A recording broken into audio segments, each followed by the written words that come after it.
वंदे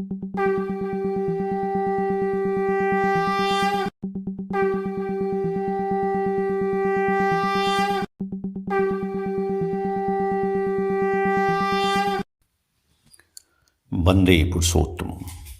श्री श्री दादा का आशीर्वाद के बारे में श्री श्यामनंदन प्रसाद पांडे जी लिखते हैं कि लगभग 9 वर्ष पूर्व मेरे दामाद श्री शैलेंद्र कुमार शाही, ग्राम एवं पत्रालय चकना, जिला मुजफ्फरपुर, पश्चिमी चंपारण, बिहार के शेखा मस्जिदवा ग्रामीण बैंक में प्रबंधक के रूप में पदस्थापित थे।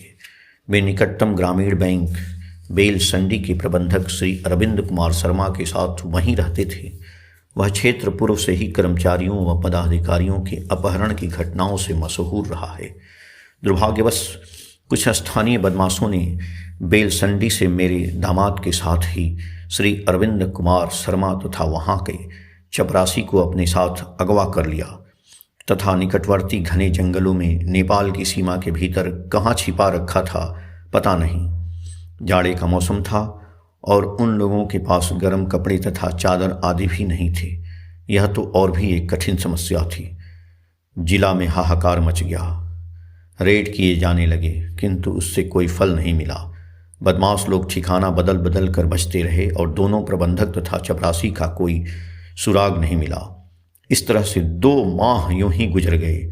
इसी बीच मेरी द्वितीय पुत्री श्री शैलेंद्र कुमार शाही की पत्नी ने मुझको सारी घटना के बारे में जानकारी दी तथा मैं पूर्ण परिस्थिति से अवगत हुआ।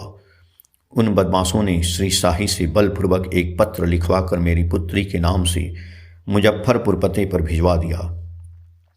श्री शाही ने उस पत्र में 2 लाख रुपए इंतजाम करके अविलंब भेजने का अनुरोध किया था और लिखा था कि तभी मेरी जान बच सकती है, अन्यथा नहीं। दूसरा कोई विकल्प नहीं बचा था। अतिशीघ्र मैंने मुजफ्फरपुर जाकर स्थानीय सहप्रति ऋत्विक स्वर्गीय राम शोभित ठाकुर उर्फ मुखिया जी से मिलकर सारी परिस्थिति पर विचार विमर्श किया।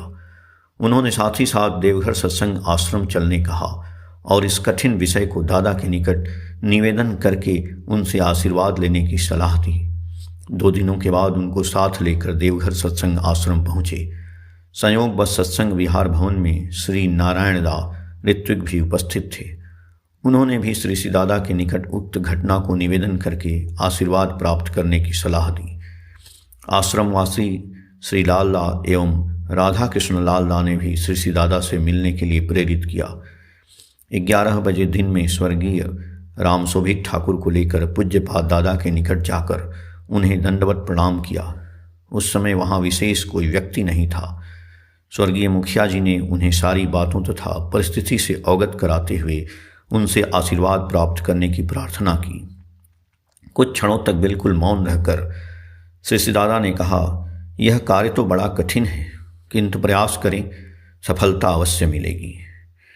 पूज्यपाद दादा को प्रणाम करके स्वर्गीय मुखिया जी के साथ तत्काल मुजफ्फरपुर के लिए प्रस्थान कर प्रातः वहाँ पहुँच गए।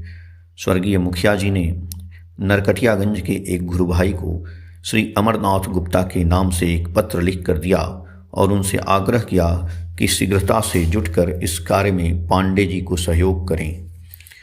उसी रात को मैं खोजते खोजते रात्रि 8 बजे गुप्ता जी को ढूंढ निकाला, परिस्थिति से उनको अवगत कराया।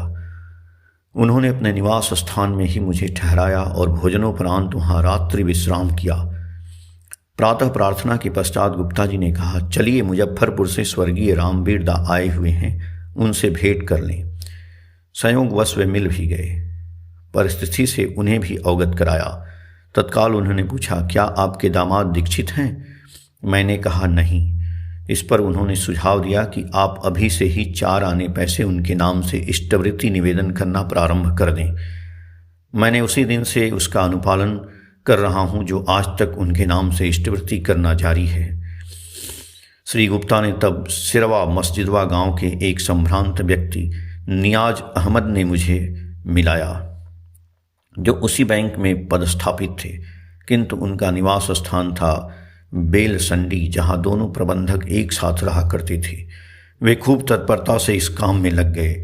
लगभग 3 माह बीत गए। इस अवधि में सरकारी रेड होते रहे मगर फल कुछ भी नहीं मिला, केवल आश्वासन ही मिलता रहा। तत्पश्चात नियाज अहमद ने एक बिचौलिए के द्वारा उन बदमाशों से संपर्क साधने का प्रयत्न किया। फल मिला, 1 सप्ताह के अंदर निर्धारित राशि अपहर्ता के पास भेज दी गई। वादा अनुसार तीनों अपहृतों को छोड़ दिया गया। रात में वे सभी बेलसंडी गांव में ही रहे। सवेरे पता चला कि वे लोग नरकटियागंज थाने पर पहुंचने वाले हैं। मैं स्थानीय एक होटल में ठहरा था। मुझे सूचित किया गया। 6 बजे सुबह ही तैयार होकर तथा होटल का बिल चुकाकर मैं थाने पर पहुंच गया। वे लोग पहले ही आ चुके थे, जिसमें मेरे दामाद शैलेंद्र कुमार शाही भी थे। उन लोगों का चेहरा भयानक लग रहा था। दाढ़ी मुझे खूब बढ़ी हुई थी।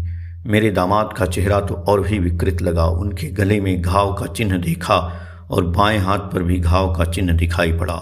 इससे उनका चेहरा और भी भयानक लग रहा था। उनसे पूछने पर कारण का पता लगा कि सरकारी रेड काल में उनका शरीर भारी भरकम रहने के कारण वे बदमाशों के आदेशानुसार खूब तेज गति से दौड़ नहीं सके, तो उन लोगों ने उन पर गोली चला दी थी। गोली गर्दन को जख्मी करती हुई उसका छर्रा उनकी बाह में भी लग गई थी। मैं हाल जानकर विस्मित हो गया और इष्टवृत्ति का चमत्कार अपनी आंखों से देख लिया। मैं शशि ठाकुर को बार बार नमस्कार करने लगा। आंखों से अश्रु टपक पड़े। स्वर्गीय मुखिया जी एवं स्वर्गीय राम बिरदा की शुभ कामनाओं तथा श्री दादा के आशीर्वाद के फलस्वरूप ही मेरे दामाद अभी मोतिहारी के पचपकड़ी ग्रामीण बैंक के प्रबंधक पद पर कार्यरत हैं। हाथ व गर्दन पर की गोली के सभी दाग मिट गए हैं। अब उसका कोई निशान भी नहीं है।